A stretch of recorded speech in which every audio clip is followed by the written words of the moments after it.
Voy a empezar a cantarles la canción del agrarista. Les diré muchas verdades, señores capitalistas.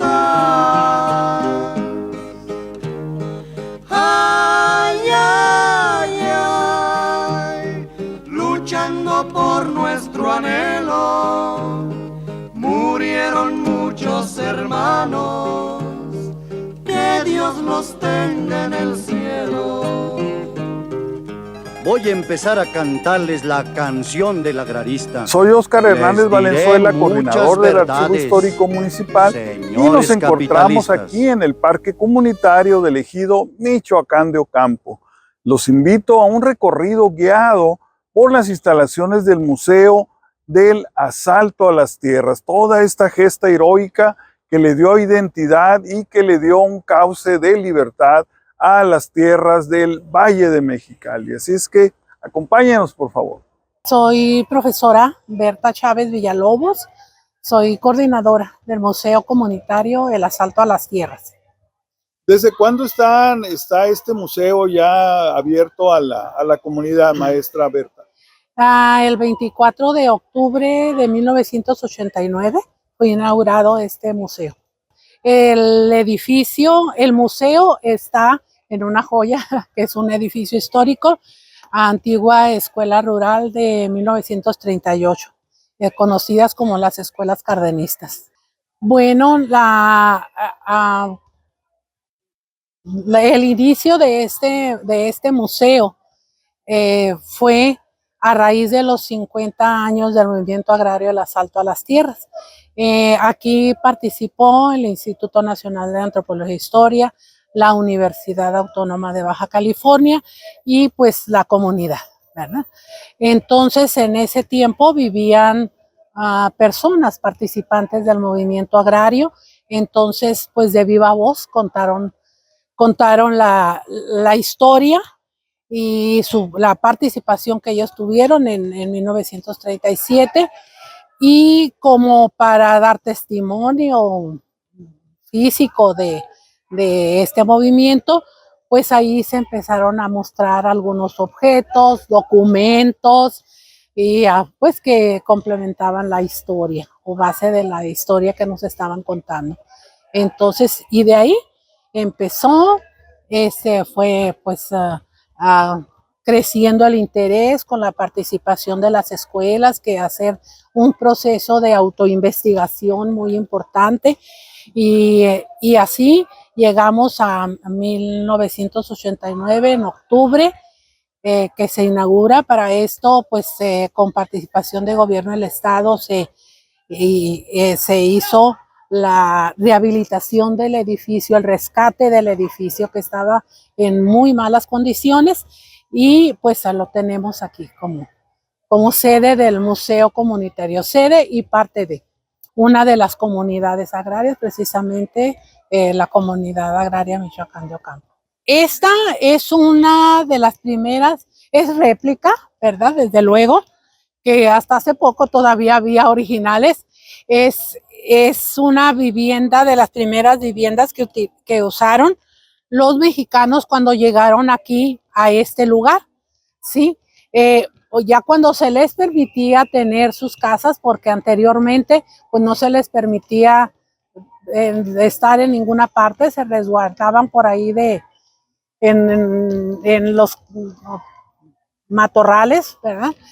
Cuando se construyen las primeras viviendas, pues utilizando el material natural que es de esta región, que es la cachanilla, los trozos de arbustos, de árboles, y pues en tiempo de frío, para que no se filtrara tanto el airecito helado, pues será emplastado con lodo, ¿sí? Y pues todo en el interior tenemos algunos de estos sí son originales, de las maletas en las cuales traían sus escasas pertenencias los mexicanos cuando llegan a este lugar, y pues la estufa, que es el fogón, algunos de los utensilios que que utilizaban. Cribadora. Cribadora, sí. O sea, separa el grano, lo limpia el grano. Está ahorita pues en proceso aquí de restauración, como tenemos también la casita del maestro, la que donde estamos restaurando, que los maestros en ese tiempo no iban y venían, sino que aquí vivían. Aquí vivían. Entonces eran maestros provenientes de normales del sur de la República, ¿verdad? Así es, sí. Y entonces se rescató también. Ahorita estamos acaban de poner el techo. Sí, originalmente era tejamanil, como que sí tiene la escuela, claro. Pero esta pues algo semejante, ¿verdad? Por el material. Claro que sí. Un proyecto de turismo cultural para dar recorrido aquí en esta área de Michoacán de Ocampo. Entonces, aquí los caballerangos jalaban la carretita y ya daban paseos gratuitos aquí a los visitantes. En realidad nada más está sucia, porque pues con estos ventarrones que nos hubo, pero y es mi nuera que desafortunadamente falleció, sí. Y él pues es una persona muy conocida aquí, José Hernández, y conocido como La Changa.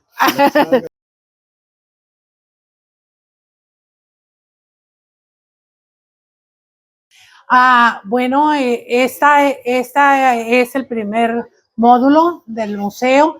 Aquí tenemos a los primeros pobladores, estamos en antecedentes, los primeros pobladores de esta región, que fueron los Cucapá. Tenemos utensilios que han utilizado y pues algunas cédulas de información. En este espacio tenemos de cómo estaba distribuida la propiedad o las concesiones del territorio de la península de Baja California. Estamos aquí en la etapa de don Benito Juárez García.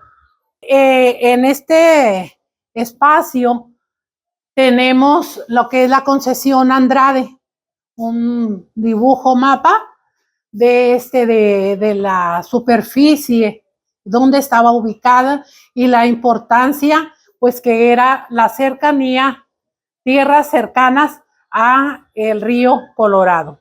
En este espacio tenemos algo pues muy significativo.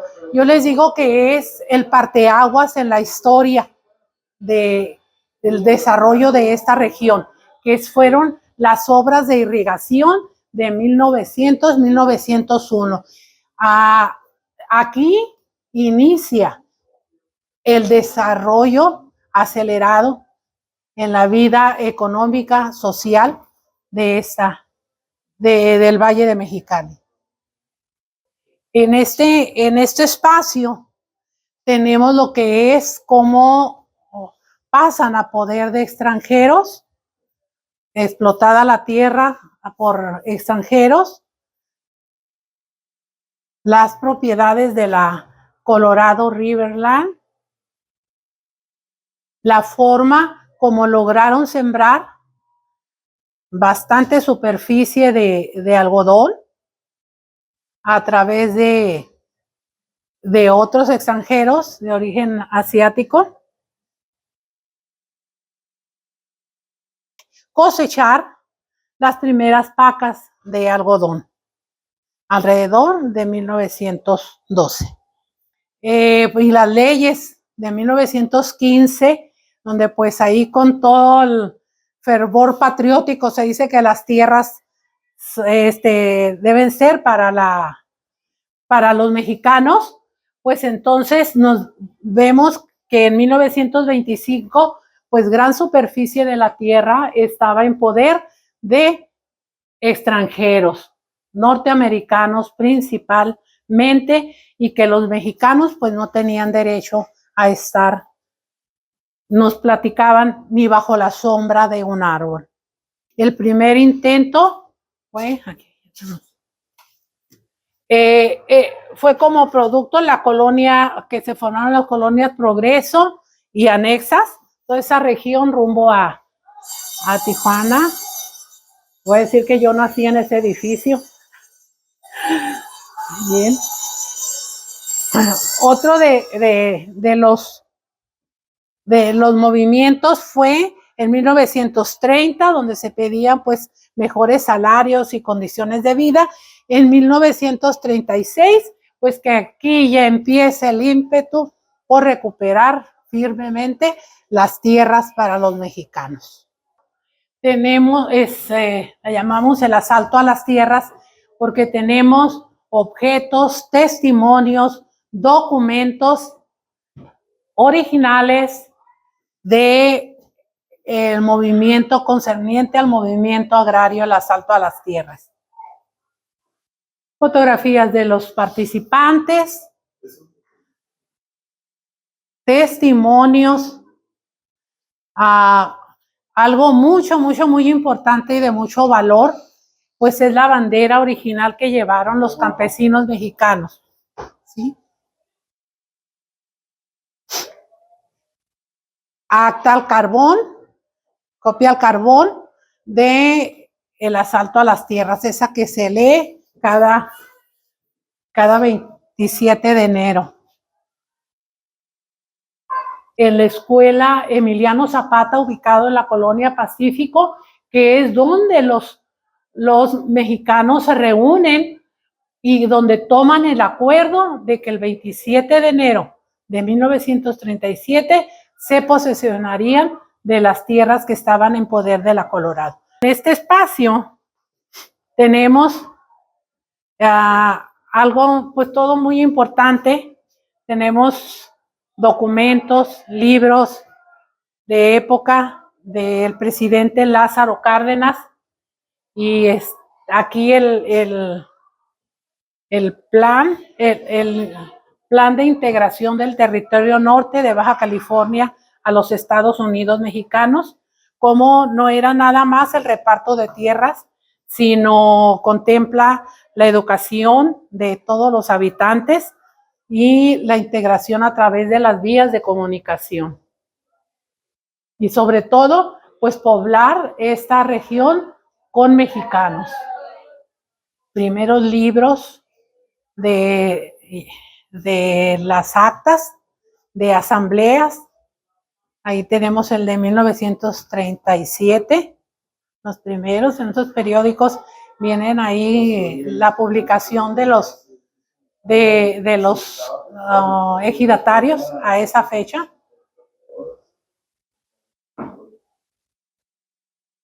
Sucedió ya en la sociedad ya mexicalense, la sociedad cachanilla, ya no andarse escondiendo por ahí para poder tener un espacio donde dormir. Ya pues esta es una representación de cómo tenían ya sus objetos de comunidad, para pequeña comodidad.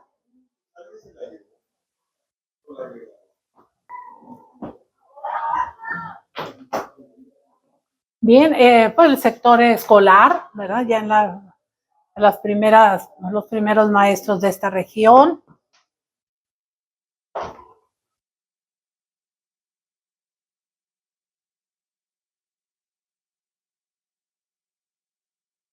Donde clase importante pues era la educación cívica, la historia.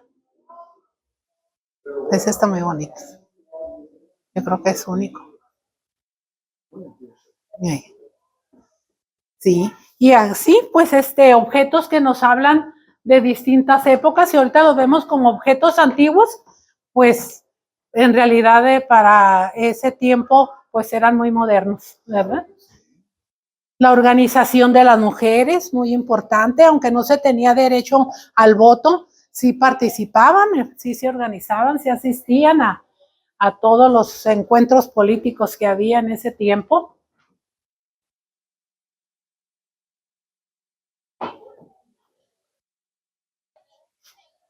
Bueno, sin duda el movimiento agrario, el asalto a las tierras, fue el detonante del desarrollo del Valle Mexicali. Y el de que a eso se debe el que nosotros estemos aquí que estemos, decía don Jeremías Guillén, dice, Ahora el Valle de Mexicali está en poder de los mexicanos, no en poder de extranjeros, ¿no? Entonces, sí, las políticas van a veces a otro rumbo, pero aquí sobre todo pienso que nos formó y nos forjó una identidad.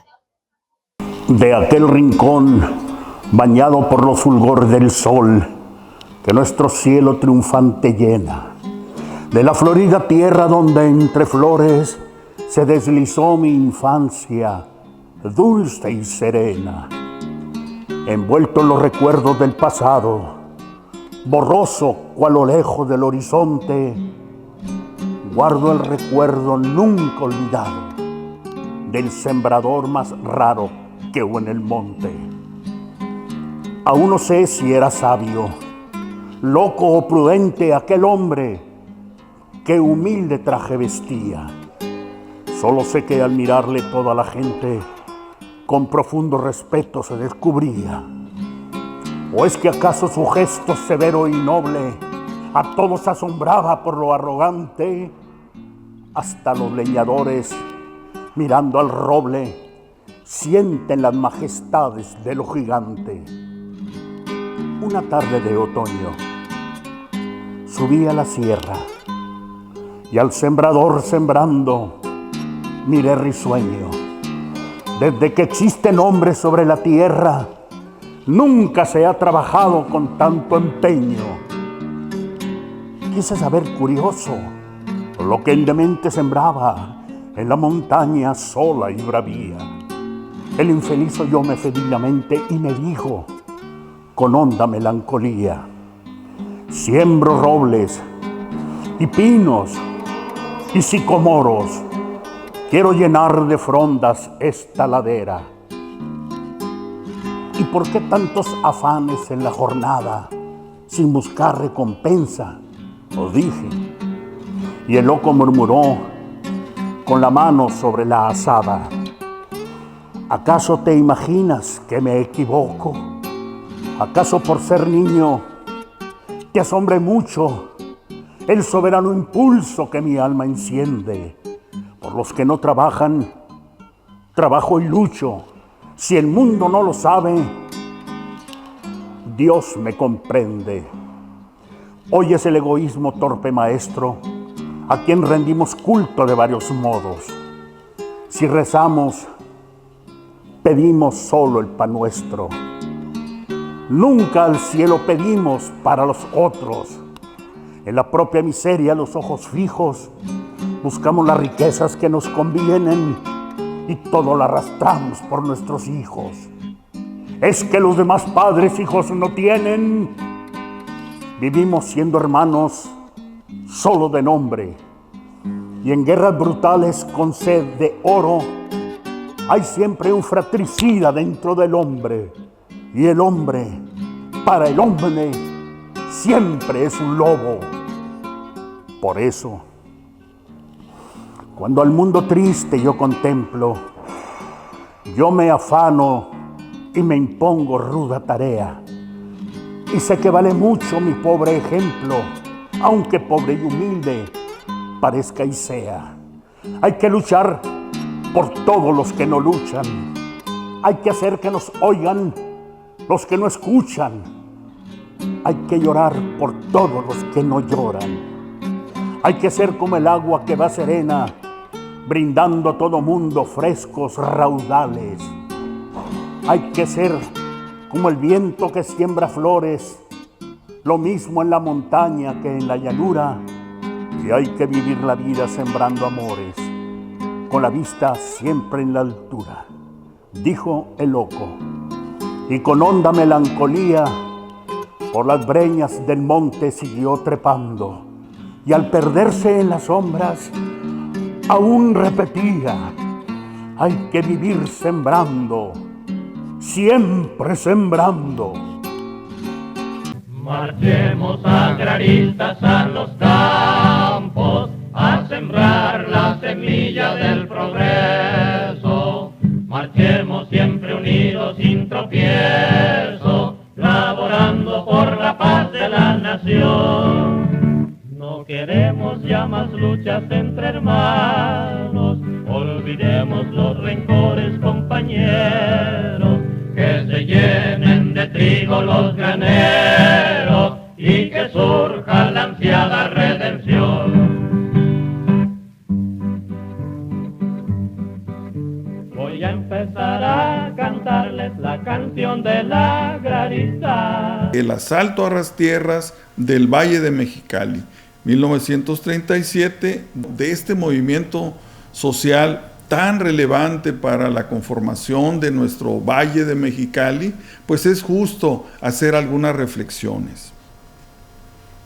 Mexicali surgió como un regalo de Porfirio Díaz a los inversionistas norteamericanos. Su objetivo fue crear un inmenso enclave algodonero en el Valle de Mexicali. Los valles y desiertos del río Colorado fueron vendidos por don Guillermo Andrade a los socios capitalistas de las diversas y poderosas empresas, como la California Development Company, la Colorado River Land Company, la Imperial Land Company, así como a la Compañía Ferroviaria del Sur Pacífico.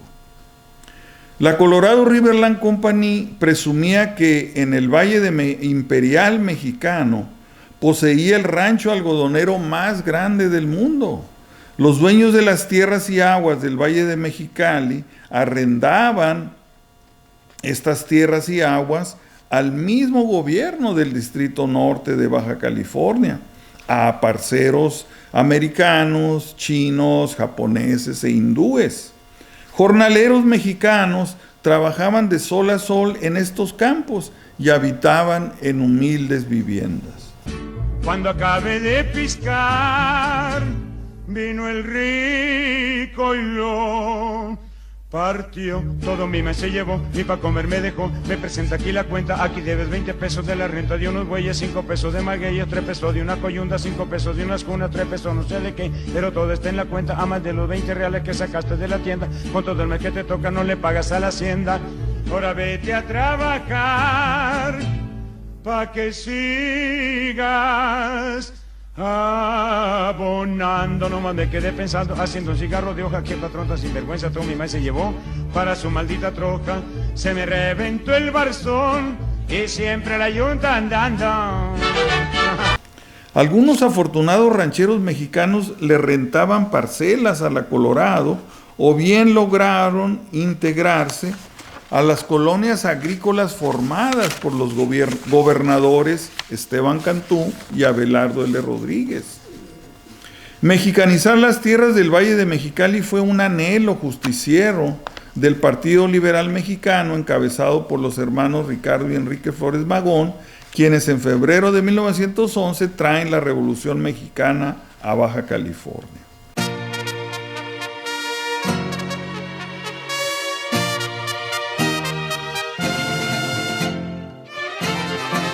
Yo soy rielera, tengo mi Juan, él es mi encanto, yo soy su querer.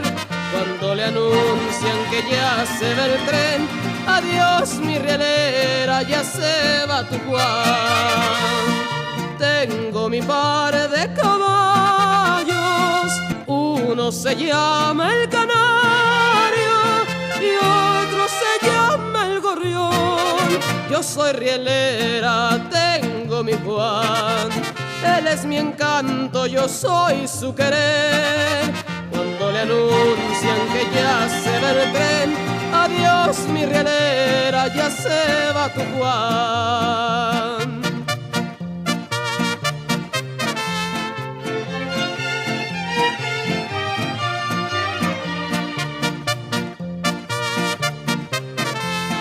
Los ideales zapatistas revolucionarios de tierra y libertad y la tierra es de quien la trabaja apenas y eran escuchados en el Valle de Mexicali. Varios precursores del movimiento agrario son apresados y perseguidos, pero la lucha continúa incentivada por la represión ejercida contra los campesinos por las guardias blancas de la Colorado.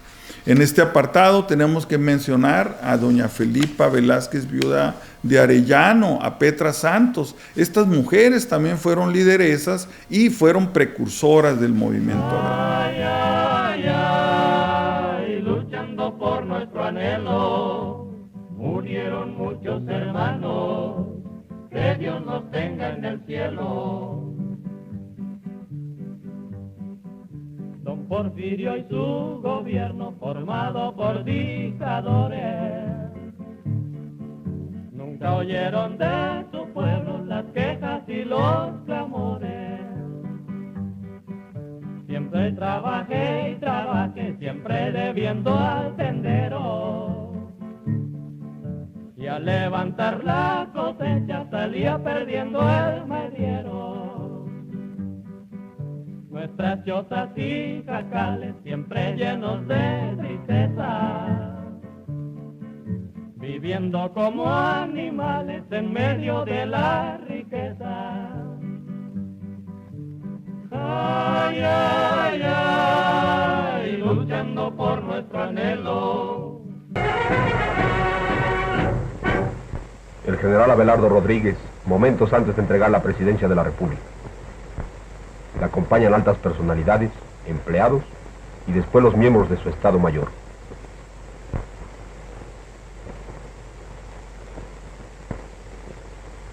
En el semblante del presidente Rodríguez se refleja la satisfacción del deber cumplido. Recibe el último saludo de sus ministros. Don Francisco Elías, secretario saliente de Agricultura. General Miguel Acosta, exsecretario de Comunicaciones. La modesta residencia del señor general Cárdenas.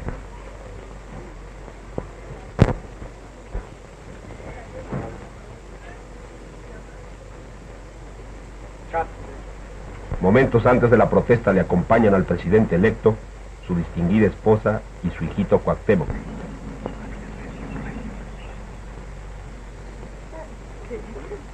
Sí llora.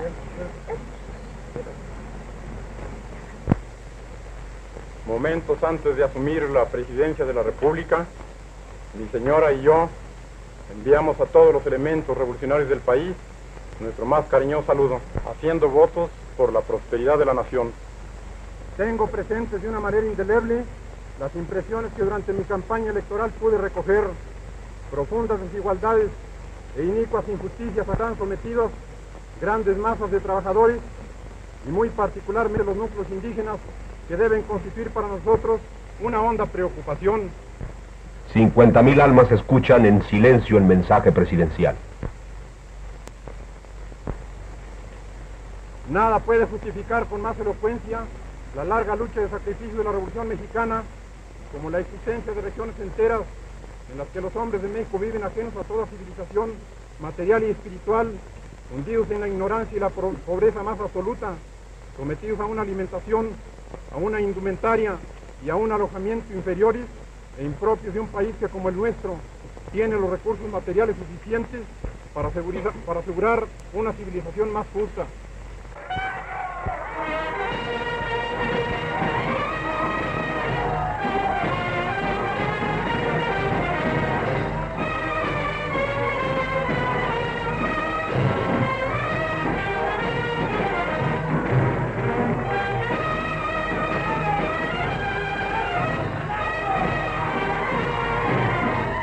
Esta situación de injusticia prevaleciente en el Valle de Mexicali fue conocida por el candidato presidencial Lázaro Cárdenas. Al asumir la presidencia de la República, ya como presidente, Lázaro Cárdenas, el año de 1934, dio inicio a su plan sexenal de recuperación de los recursos naturales explotados por extranjeros y que debían ser patrimonio de los mexicanos. El año de 1936 se da a conocer la reforma agraria cardenista, la cual propone expropiar las tierras y aguas mexicanas en manos de extranjeros y de antiguos latifundistas. Para el Valle de Mexicali se expone la necesidad de expropiar el latifundio de la Colorado Riverland Company. Además, se contempla invitar a campesinos mexicanos para poblar con sus familias estas tierras fronterizas.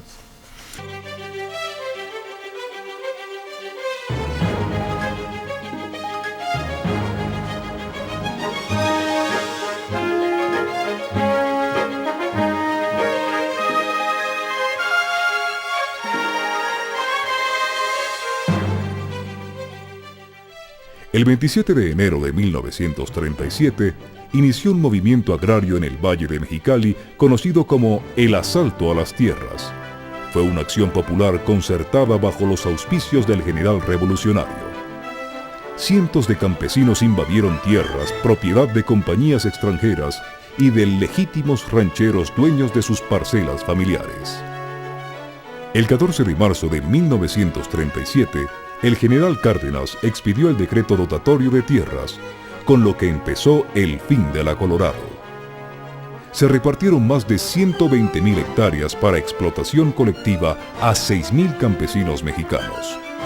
Impulsados por el espíritu cardenista, cientos de colonos arribaron de distintos estados de la República en busca de la nueva tierra prometida.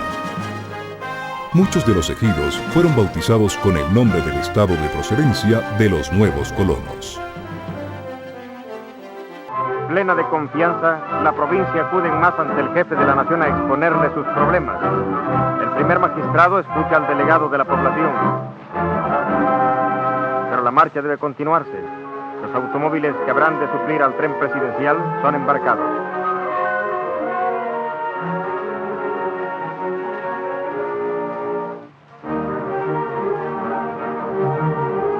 El presidente se ha despedido de aquel pueblo, dejando en sus habitantes la certeza de inmediatas y bienhechoras realizaciones.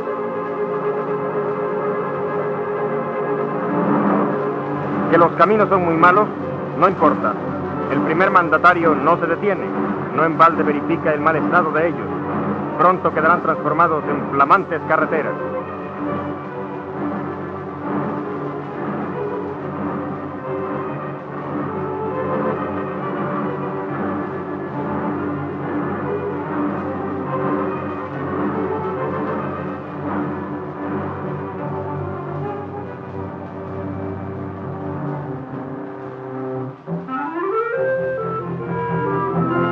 Y la escuela rural, proverbial en todos los poblados del país, es visitada. Las maestras departen con el presidente.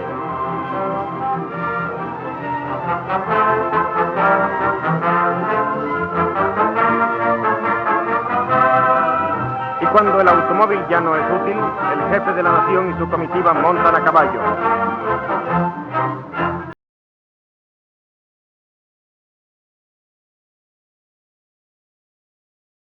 Don Hipólito Rentería integra la Federación de Comunidades Agrarias y en un acuerdo se decide que los miembros de esta agrupación tomaran las tierras donde trabajaban, lo cual sucedió el 27 de enero de 1937.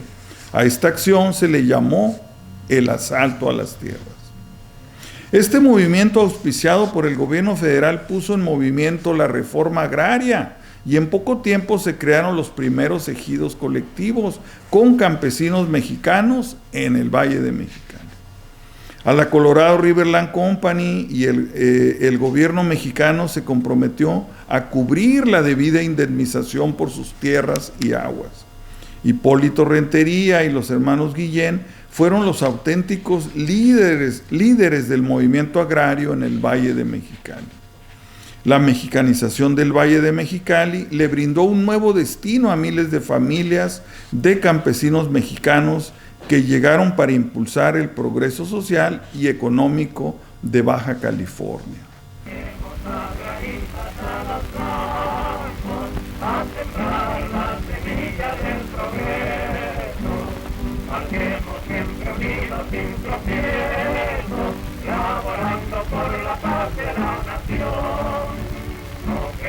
Ya más luchas entre hermanos, olvidemos los rencores, compañeros, que se llenen de vigor oraneros y que surja la ansiada reelección.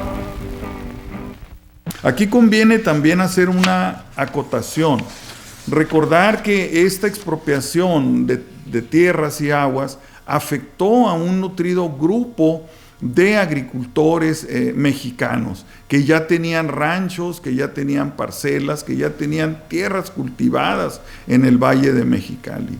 Ellos fueron afectados por estas expropiaciones y lo más notorio de esta afectación fue la famosa huelga de los sentados. Esta huelga de los sentados integró a cientos de agricultores mexicanos, mexicalenses, que ya tenían sus parcelas, que ya tenían sus ranchos y que se vieron afectados. Ellos se apostaron en los jardines del Palacio de Gobierno, fueron atendidos por el gobernador Rodolfo Sánchez Tahuada, y esta petición, bueno, pues se llevó al gobierno federal, a la Secretaría de Agricultura, Recursos Hidráulicos, y bueno, pues con el paso de los años fue atendida esta petición. Muchos de estos agricultores mexicanos salieron afectados, pero bueno, con el paso del tiempo pudieron ubicarse en otros sitios del Valle de Mexicali y pudieron pues regresar a sus actividades agrícolas. Es muy importante, es muy relevante esta huelga de los sentados. Creo que debemos pues prestarle mucha atención. Voy a empezar a cantarles la canción del agrarista. Les diré muchas verdades, señores capitalistas. Es el cantar de los pobres que en el campo trabajamos, los que con tantos sudores nuestras tierras cultivamos. Mucho tiempo padecimos la esclavitud del vendido, hasta que al cabo pudimos ver nuestro triunfo reunido. Don Porfirio y su gobierno formado por dictadores nunca oyeron de su pueblo las quejas ni los clamores.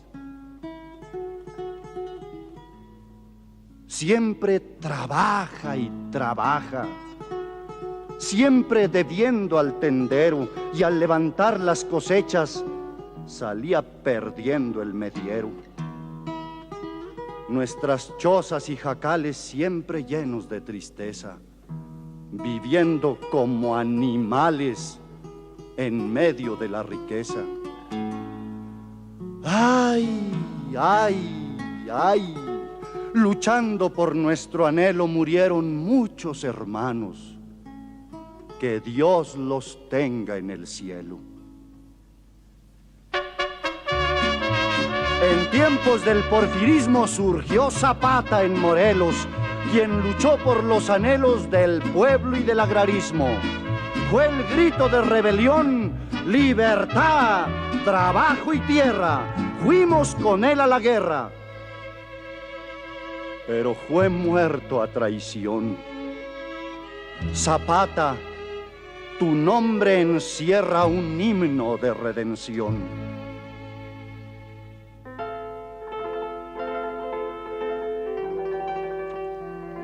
Si alguna fonda o café se presenta un arrancado, luego sale cualquier criado diciendo: «Espérese usted».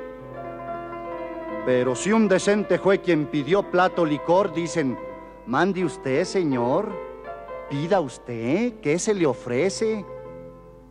Porque en este comedor siempre el pobre desmerece. En cambio, los hacendados, dueños de vidas y tierras, se hacían los disimulados sin escuchar nuestras quejas.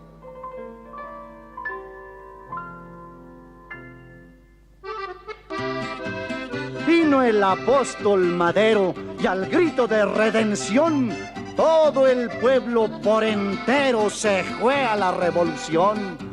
Mataron a don Panchito y subió Huerta al poder, pero el pueblo verdadero no dio su brazo a torcer.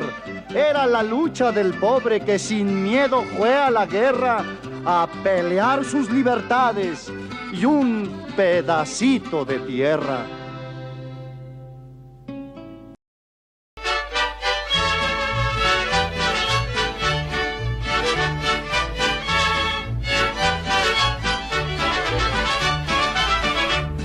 Esas tierras del rincón las sembré con un buey pando, se me reventó el barzón y sigue la yunta andando.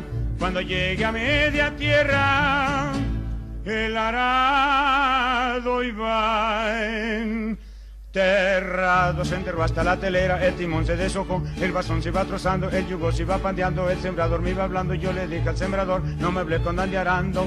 Se me reventó el barzón y sigue la yunta andando.